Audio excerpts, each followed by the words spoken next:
We have many fence line communities here in District I near these chemical plants, and these air monitors are going to be, of course, monitoring the air in regards to cancer pollutants that are in the air. So I want to thank everyone. I know that Dr. Hopkins came to my office about 2 years ago or so to discuss the grant to trying to secure these air monitors, and excited to know that we were successful.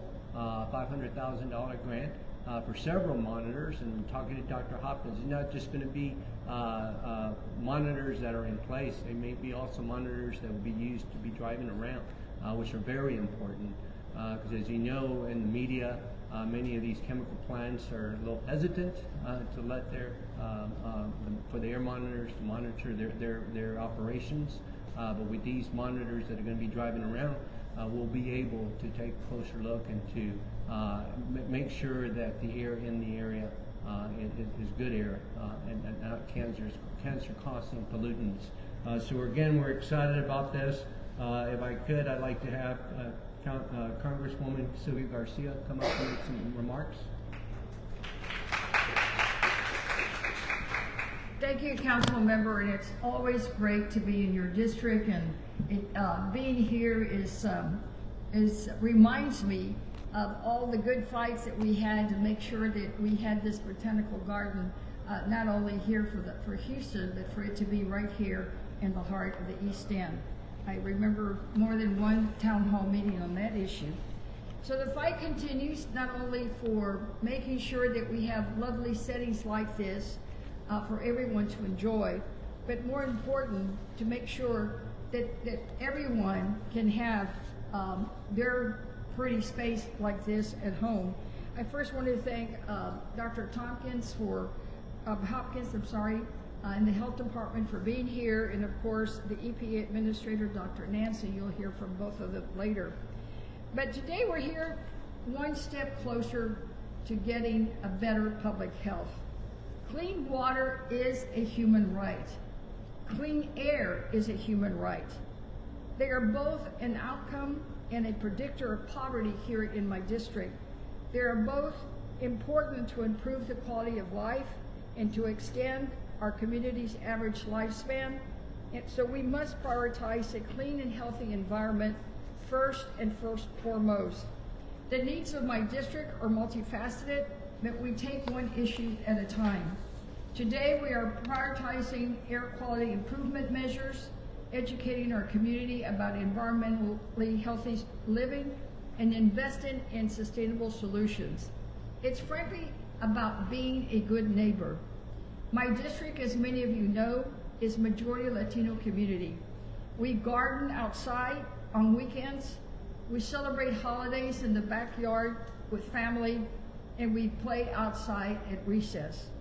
Many of my neighbors work outside every day in construction, at the plants, on rooftops, and on the roads. And long-term health effects are felt deepest here in this predominantly Latino community.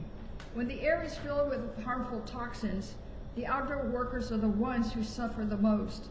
Federal funding towards clean air is the only way to improve healthy living and increase the life expectancy of our community. Our president and our colleagues in Congress are investing in America to put our federal dollars where they matter most, in the communities where the vulnerable populations live, in the communities that are hit first and hardest. We're investing in air quality monitoring to make our communities safer and healthier across the nation and here in Houston. Schools, grassroots organizations, neighborhood groups, and local community advocates will see this funding that is necessary to make clean air and clear water achievable goals in my district. Since my time as city controller, I've invested in our environment time and time again. And also, whether at the county or at the state, I've invested money into clean air and water, and I will always continue to do that in Congress. I believe that our federal dollars should go to those most in need, the most vulnerable communities. by joining us here today, all the groups represented, all the community members represented, all our group neighbors, shows me that you agree that a healthy environment is a priority for all of us. We are listening in Congress. The president is listening. Our EPA administrator is listening, and we will make change one step at a time. Thank you all for being here.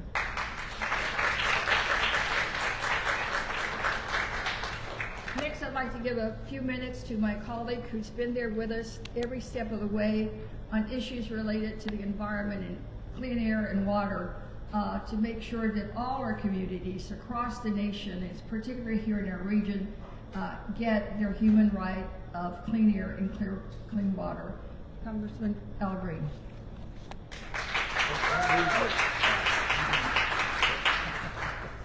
Thank you very much, everyone, and I greatly appreciate the very warm reception I've received.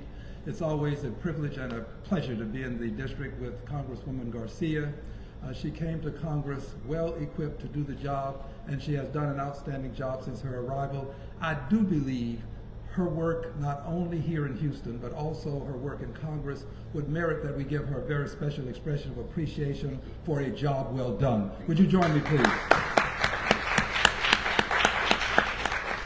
And to Councilmember Gallegos, thank you so much. I understand this is your council district. Thank you for your welcome as well and the reception that I'm receiving. Friends, I'm going to try to be pithy and concise, but on some issues it's difficult to be terse and laconic. So this may be one. Friends, without question, reservation, or hesitation, these tax dollars should be spent on these projects. These tax dollars are coming to places where they are much needed. I'm going to give you one such example. Over 100 years ago, Sunnyside was a thriving community. Businesses were available to persons. It was a growing, productive community of color. Unfortunately, the city of Houston needed landfills. They located a landfill in Sunnyside, another landfill in Sunnyside, and then following the landfills came the rock crushing companies. Rock crushing companies, landfills, and all of this then necessitated trucks that were carrying large loads. The streets were not load zoned such that they would not get the trucks on them, and as a result, the streets needed repairs. As a result of these things coming together, we found that the property values in Sunnyside did not escalate to the same extent that they did in other areas of the city. Sunnyside became a dumping ground.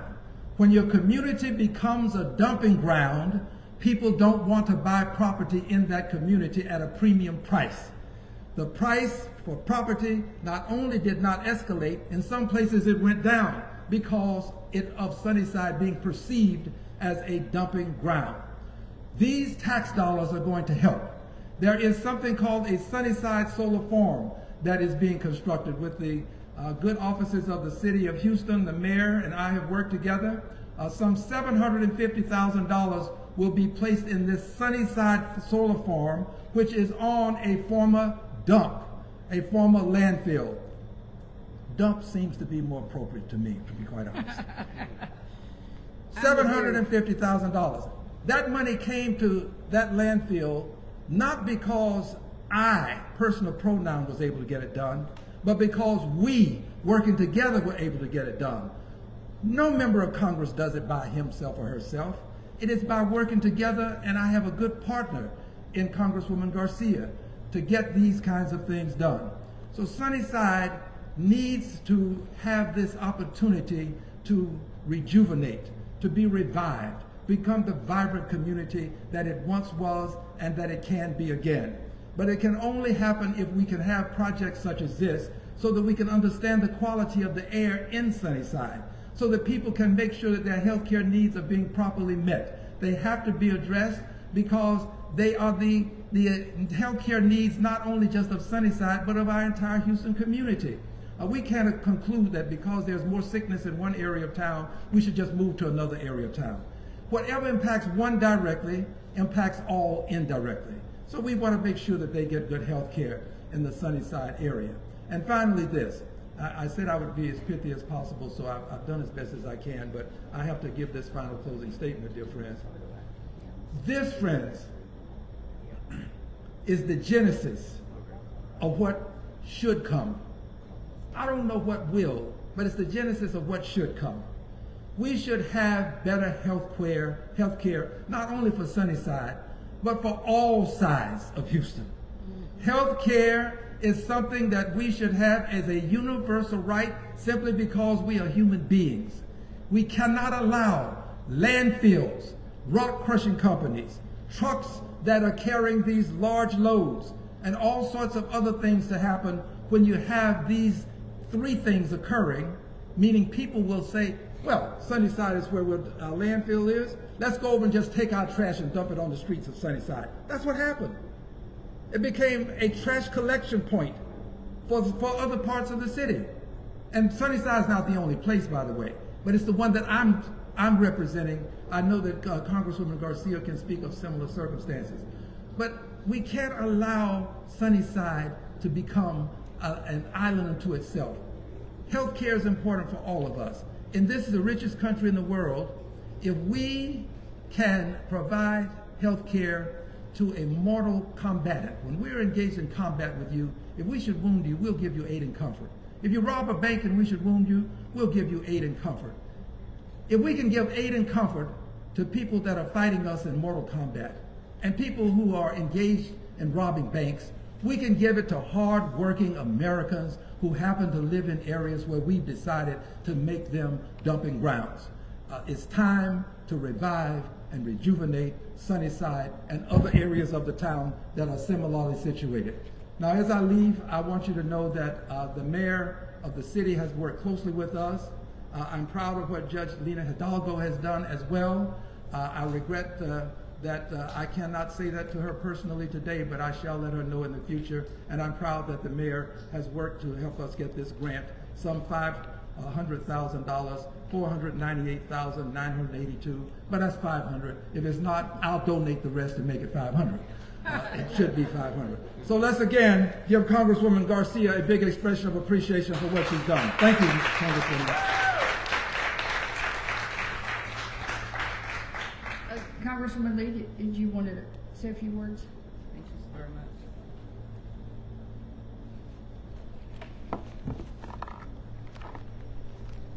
Let me express my appreciation to Congresswoman Garcia, Councilmember Gallegos, and Congressman Green, and to see that we have the opportunity to work together, and certainly to acknowledge Dr. Nance for her leadership and as well her spirited support for this part of her region, Region 6.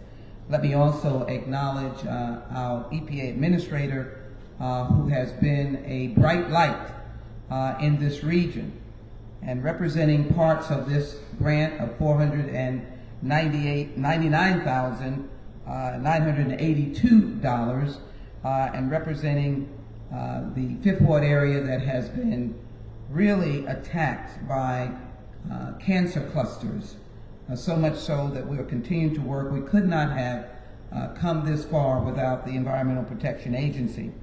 We understand, as all of us, Congresswoman Garcia, Councilman Gallegos, Congressman Green, have been working on the toxic contamination of our neighborhoods to be able to fight to give people a real quality of life. We've been crushed by climate change. We've been crushed by the continuous three-digit heat that we've experienced. We're watching climate change across the nation. In places that never flooded, people have died in places like Connecticut and Northeast, where there have been flooding that they've never seen. To have this grant, to be able to address monitoring, which Pleasantville, for example, initiated their own monitoring with a collaboration with a nonprofit. That's how bad the air was. And so to be able to have the federal government as a real partner in this, in helping the neighborhoods of Fifth Ward, Galena Park, Pleasantville, Sunnyside, and to be able to deal with the toxic aspects of benzene, 1.3 butadiene, formaldehyde, ethylene oxide, All of these pose a serious risk, and as we have seen in our communities, that is why we collaboratively work together. We are prone to respiratory illnesses, particularly asthma for children, and certainly COPD has other origins, but just imagine people, and in the heat, not having air conditioning in some cases. We've been working to give people air conditioners, but to be able to get this grant to be on the ground is a breath of fresh air for all of us. So let me thank again Dr. Earthia Nance, Dr. Lauren Hopkins of the City of Houston Health Department, who we work together on the cancer clusters, and my colleague, Congresswoman Sylvia Garcia, whose district we're in, Councilmember Gallegos. I think we may be near or in your district. In my district. Yep. In the district. And of course, this wonderful, thank you for this Houston Botanic Garden. Well, I just have to clap for that. Thank you all for that. Thank you so very much. I know now where to book my vacation. I thought I had to go somewhere, but I know now. I knew you were doing it. I knew you were working on it. And now I have the opportunity of booking my vacation here. And let me also thank, did I mention Dr. Laura Hopkins of HHD. So again, what a powerful moment to have this grant and to see us all here working together. Let's breathe, breathe, breathe as we find our space to have clean air for people who deserve a best and better quality of life. Thank you so very much.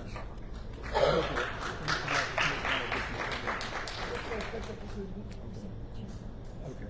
I just want to make one additional comment with all of the thank yous. I think that we should remember that President Joe Biden is at the helm.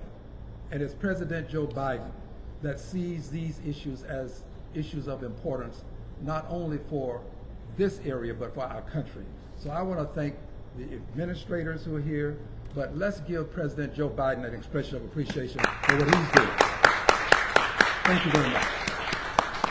And we're not going to forget that you're donating the difference to make the I am. 500,000. So, I am. so Dr. Hopkins, you make note of that, right? And we know where to find them. So if you would come up and we'll have Joe Biden call him up for the money.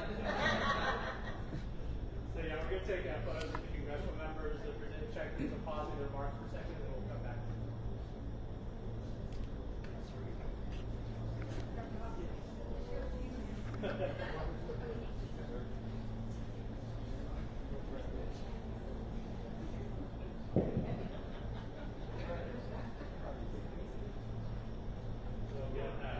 Okay, everyone can look this way right here at me. Ready? 1, 2, and 3. 1, 2, and 3. Thank you. And we'll also have any our partners and local folks that want to come up and take photos as well, or congressional members. We'll have be around afterwards with the congressional members and all take photos with them so they can continue to understand those announcements. Nope. Okay. We're ready to be. We're being ready to be.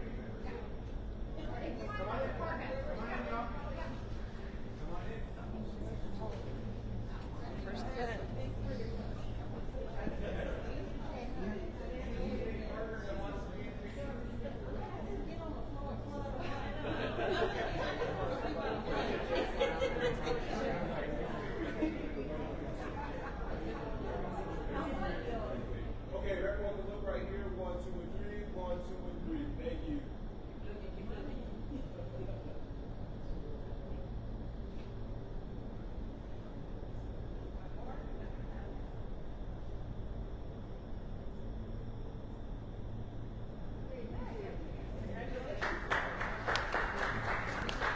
I also would like to recognize, I know we have Houston Air Alliance here, we have Healthy Ports, Healthy Communities also here, and various civic clubs. So thank y'all so much for being here and for being part of this as well. Thank y'all.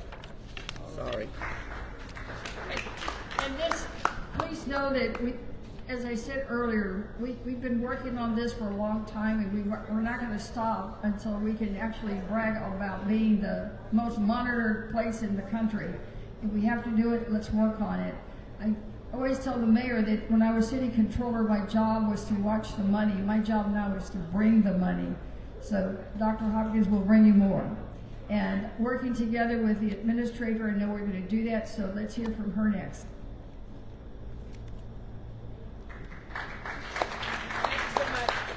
Thank you, Congresswoman. Good morning, everyone. It's great to be back in Houston, where I lived and still own a home. Let me first thank the Botanical Gardens for hosting us. Justin Lacey has been fantastic. Thank you for all your help, and we greatly appreciate you and the Gardens' hospitality. And thank you, Dr. Hopkins, and the Houston Health Department, and Representative Garcia, and your staff for working with my staff in coordinating this event. I'm excited to be with you all here this morning. Today we are celebrating EPA's roughly $500,000, that's $500,000, to Dr. Hopkins and the Houston Health Department for air quality monitoring in environmental justice communities. We're looking forward to seeing great results from this partnership with the Health Department and community groups as we target hazardous air pollutants like ethylene oxide and formaldehyde. We hope the project reaches everyone in the community so they can better understand what is in the air they breathe, which will help us reduce harmful air pollutants. The project's impacted communities have long been overburdened with air quality issues. Fence-line communities are a priority for this EPA, for Administrator Regan and for me. I meet with many of these communities often, and I'm looking forward to the success of this project. We know there are many other issues that these communities are dealing with, and we are working on them. But today, we're glad to provide some assistance with improving air quality. EPA is not the only federal partner represented here. President Biden, with support from Congress and leadership from Congresswoman Garcia, Congresswoman Sheila Jackson Lee, and Congressman Green, continue to invest in America, passing generational bills like the American Rescue Plan, the Bipartisan Infrastructure Bill, and the Inflation Reduction Act. Thanks to the historic financial resources from the American Rescue Plan and the Inflation Reduction Act, EPA is funding more than double the number of community air projects across the country, including this one. We're thrilled that this project was selected through a nationally competitive process and that we're able to fund its implementation in this community. Empowering communities to gather quality data about the air they breathe will help ensure that dozens of overburdened communities have the tools they need to better understand air quality challenges in their neighborhood. And it will help us, the EPA, protect people from the dangers posed by air pollution. All people, regardless of the color of their skin, the community they live in, or the money in their pocket, deserve clean air, clean water, and the opportunity to lead a healthy life. At EPA, we are working every day to advance this mission and create cleaner and healthier communities for all. Thank you, and now I will turn it over to Dr. Hopkins. Thank you. We have thoughts so we can work on it. Okay, good. I'm short one hug too. Yeah. Okay. Thank you.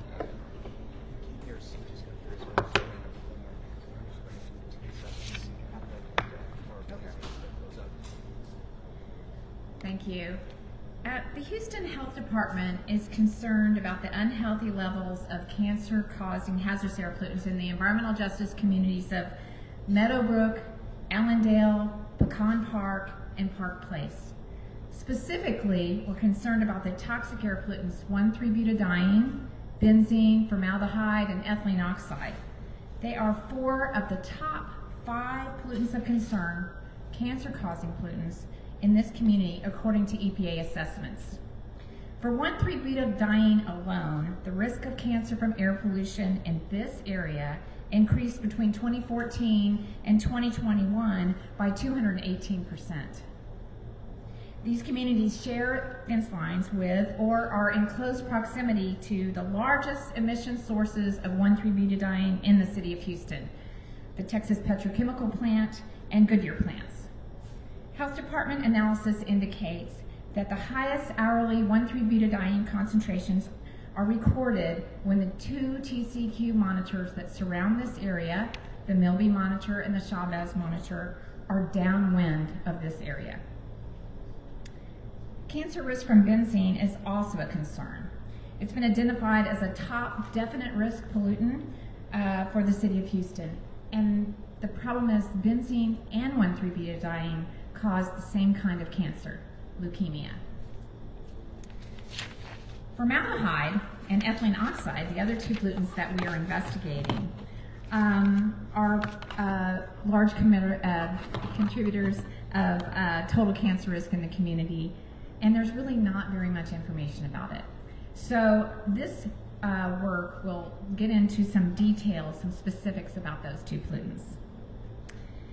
This grant provides the resources to conduct really important work, to identify sources and then improve air quality and health in the community.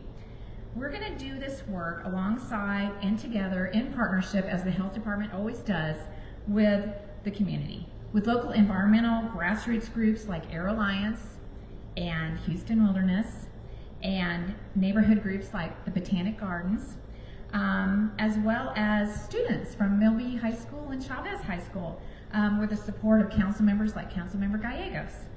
And we're also going to have help from national environmental partners, Environmental Defense Fund and Environmental Integrity Project. So it's a logistics project in addition to some great work, but these partners that we've worked with in the past and new partners we're working with going forward, we're hoping for really great changes. The monitoring effort will provide really granular information of the sources in the neighborhoods and the surrounding areas. The information is going to be used, not just monitored, we're going to use this information. It's going to be used to evaluate exactly where the elevated concentrations originate and on a very granular level compared to the network of monitors that we have out there right now. And we're going to provide data for regulators to compare against fence line monitoring and use in the evaluation of the effectiveness of fence line monitoring. And this data should provide a baseline of concentration levels prior to the Texas petrochemical plant expansion. So this will be really important to see if the expansion increases concentrations in the neighborhood. So basically we're going to do two kinds of monitoring. We're going to do a community driven route monitoring, where we put equipment on our electric vehicles and drive in the neighborhood to really understand where the sources are coming from. And then we're also going to use passive fixed monitors. We're going to have one here at the Botanic Gardens, and the rest of them will be in residents around the source area in their homes. So we'll have residents participating and have them in their homes. So with the support of Councilmember Gallegos and the Environmental Defense Fund, we plan through this grant to further the city's Environmental Youth Council efforts. With that hiring of interns from Milby and Cesar Chavez, we plan to give them hands-on experience, not just talking experience, not just schoolroom experience, but hands-on experience in monitoring. With Air Alliance Houston, we will train community members to become air quality ambassadors through their Air Quality Ambassador program, and that allows community members to guide community members on stakeholders. As well as hosting one of the fixed site monitors here at the Botanic Gardens, the Botanic Gardens will support Air Alliance in conducting educational activities from this hub. And that would help them understand, people coming through into the neighborhood, about the emission sources that these communities are experiencing. And then Environmental Integrity Project will advise the community and stakeholders regarding regulatory changes that could be made to reduce air pollution. So we'll be monitoring, we'll identify these sources, and then we go to Environmental Integrity Project, which is made up of environmental lawyers to help us understand what regulations and what changes can be made and help us with those recommendations. And then we're also partnering with Houston Wilderness, who we've partnered with many times in the past.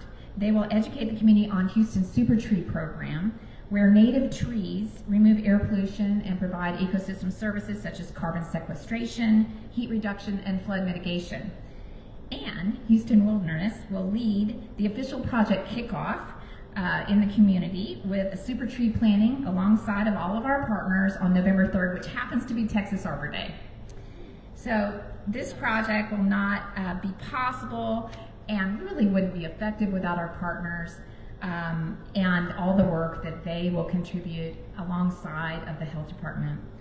And so for that, we want to thank the community partners and all the individuals in this neighborhood for supporting us, and EPA for providing us with this really important opportunity that we hope is just the beginning of more changes for the better for these environmental justice community. So thank you to everybody to help get the project off the ground, and we look forward to positive change. Thank you.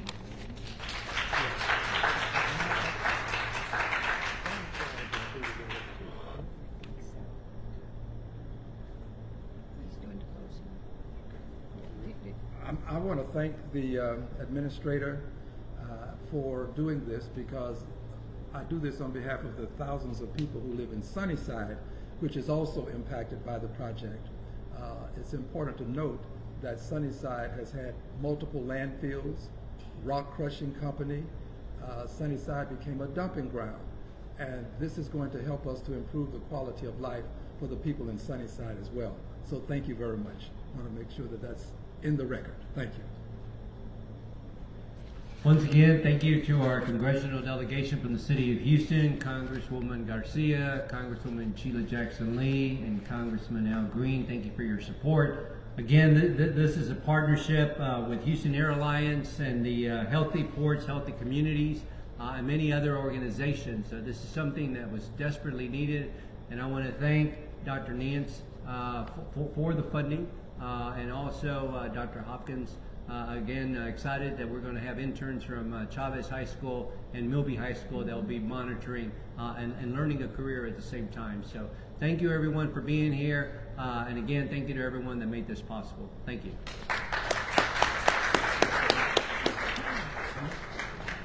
Thank you. Yes, we're going to do a couple questions real quick. Just have a few minutes. No, I haven't. Well, you know, I'm a lawyer, don't worry. I have actually Friday, but I still look good. All right. Wires and stuff too.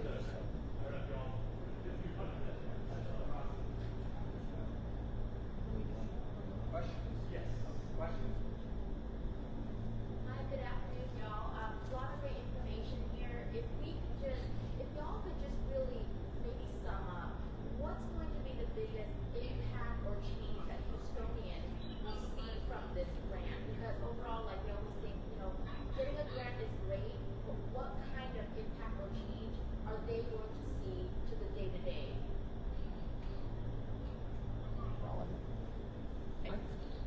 I'm going to say it to Let me just start. Well, come to the microphone. Okay. Identify yourself as leadership here. I'm Earthia Nance, Regional Administrator of the EPA. Appreciate the question. What is the biggest change that people will see? In terms of knowledge, understanding what people breathe is the biggest change. The current system that we have in this country uses regional monitors. And those regional monitors take a large average. But it turns out that inside that region there are hot spots. Sometimes we call them fence line communities or overburdened communities or vulnerable communities, but they have more pollution than that average. And because we've never been able to measure that, this project will, in one of the most important areas in the country, will give us an idea about what people are breathing inside their community. I think she hit it on the opposite. She said it will deal with the hot spots. So let me give you all a perfect example. The congressman talked about this rock crushing groups. We went to a TCEQ hearing on a cement rock crushing group that we thought, of course, was too close to a school. When they read the environmental report, they had used the average of a monitor from Galena Park, probably 30 miles away. You know, people want to know, when I take my child to school, is it safe? They worry about guns, but they also worry about rock crushing plants. They worry about the landfills. They worry about any environmental issue that can hurt their child. So that's why it's important to focus, like we are with this grant, on Milby and Chavez, and making sure that we're getting to the spots that matter most to the communities. And they're going to see the difference, because we do have a lot of monitors, but it's a huge region, and we really need one as close as your grocery store, so that we can all know, especially around schools, hospitals, and mind you, churches. Well, I am grateful for the president making sure that Houston is not left behind. Here's what I hope to see. I think that this will provide us the empirical evidence that we need in Congress to help our various communities here in Houston. The empirical evidence such that we can take the necessary steps to remediate the damages that have occurred over the decades. Remember, Sunnyside was a thriving community. Sunnyside was moving up, but with landfills, rock crushing companies, big trucks coming in and out, it became a dumping ground. And as a result, property values went down. As a result, healthcare is not as good. People don't have the same level of health, I should say, that we have in other parts of the city. So my hope is that we'll get the empirical evidence we need to take this back to President Biden and the Congress and let people know what remediation should be done, so that we can bring the dollars home, tax dollars home, to remediate these circumstances that the citizens who live in the neighborhood did not create. And also, I'd like to add, like Dr. Hopkins said, this is just adding to what we have now in regards to monitors. I know that working with Commissioner Adrian Garcia a couple of years ago, he ended up placing a monitor at Hartman Park there in Manchester, which is right at the fence line with Valero. So this is just adding more monitors, which of course is going to benefit our communities. So thank you. Anybody else? She's got one. Yeah, I was wondering, kind of in terms of the specifics, if you know kind of how many monitors this will contribute to adding, and also when those are going to be up and running. Well, the actual monitoring will begin in January, and we're taking the fall to work with our community partners and identify the students that are going to help with that, and also planning, and of course the tree planting kickoff. And we will have 9 locations that are the fixed site monitors that I talked about, but again, we will do the driving, which is important for really identifying where the sources are coming from. And it's a 3-year project, so.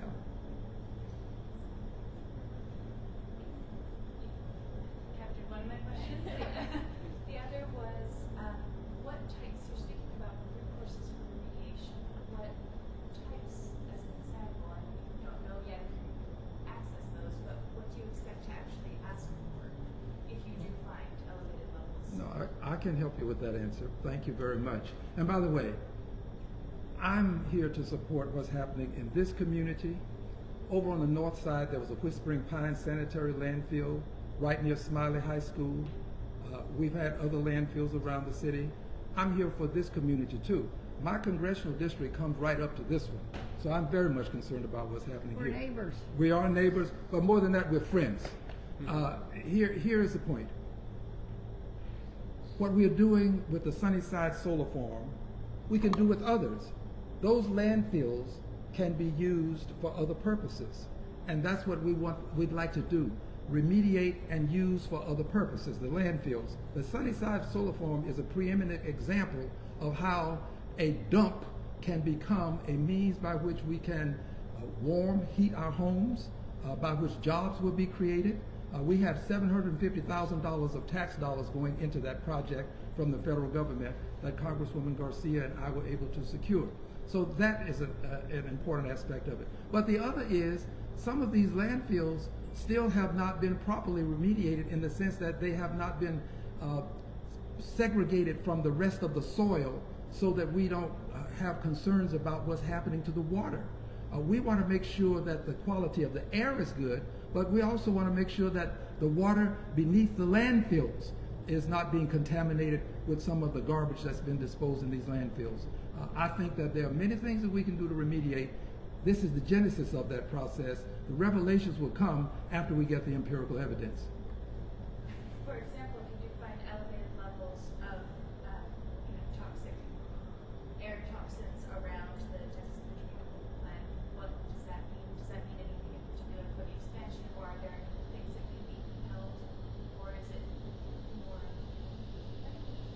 Let me do a short. I'll do a short answer followed by Dr. Hopkins. The EPA, federal regulating, what we do is that every 5 years we review the permits that the state gives the plants to operate. And in our review of the permits, any updated information is taken into account. Okay, so you got me real excited, but I'll try to be brief. Exactly what Dr. Nance said, but if we find elevated concentrations, we would report them to EPA, we report them with TCQ. This is a normal process for the Houston Health Department with the Bureau of Pollution Control and Prevention. And there, depending on what it is, there could be enforcement action.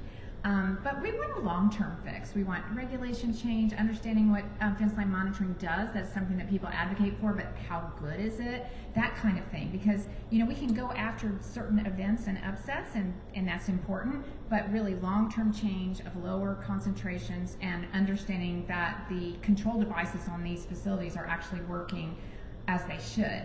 But I just want to add one other thing. This is what's amazing about what I'm thinking of as the new EPA. The new EPA with this wonderful funding and the holistic view that they have of the environment. They've really encouraged local governments to think broadly. And so when we think of environmental justice, we don't think of as, I believe that we just heard about Al Green talking about, the air, the water, whatever. We think about if this is an environmental justice challenge community and they really have had impacts from pollution, there's a chain effect, not just the roads. We're talking if you have air pollution, you may have more asthma attacks. You can't sit in your desk at school. If you have a problem in your community, like we did see in the 5th Ward, we believe that it affected this thriving community, as we were hearing about Sunnyside. We believe that it could have been one of the causes for increased crime rate, for children not being able to make it to school, unemployed, people taking care of their family members because they're sick. So EPA has really encouraged us to think about environmental justice as not just solving that pollution problem, but actually that is just one in a chain of things, and we need to look at the cumulative impacts and really address the community. As we do in the health department, we often look in a geographic area and try to fix everything within that area. And so the grants coming up, we've submitted a couple, we're still hearing on, there's more money coming out. We're thinking that's why we need the partnership. This isn't something the city could do alone, ever. So we have to work with our partners to really we have the chance, we have the funding, at least we have the potential to have the funding to make the biggest change that we could ever see, given this huge amount of support coming from, initiated by EPA. Last question. Just one last question, please. Could any of y'all talk about the impact that this grant is going to have on a race and equity level? On a what level? A race and equity level, as in like communities of color, and the impact it might have in marginalized communities? Well, keeping it simple, this is the reason for the grant, is to work on the environmental justice communities, and that's why we're here today, because this is the start. And the president has been very committed to equity, not just in these grants, but in the whole of government across the board, in every program that we passed during the pandemic, the infrastructure bill, all of it. So this is to help those communities most impacted, and it's because we're there, as the congressman said. When they build these plants and where they build these facilities, they usually go to communities of color. They just do. So it's not like someone saying, oh, we're going to go over there because we want to help the blacks and browns. It's that we are the ones that are there. So it is important to know that this grant is specifically to address those injustices and to identify the challenges and later do the remediation. And as I said before, this is not the first of it. We will try to bring more dollars home. And I'll add this in closing, that businesses have to be good neighbors. This is an effort also that can cause us to be able to make sure that these businesses that locate, and a landfill operator is a business, a rock crushing company is a business, they have to be good neighbors. We should not find, as we have found in the Sunnyside area, cars that have been covered with pollution because the dust, the pollution from these plants. There was a young man that drowned at a landfill in Sunnyside. That shouldn't happen. So they have to be good neighbors. And this is means by which we can explain to them what they can do to be better neighbors. Thank you all for coming. Thank you for having us.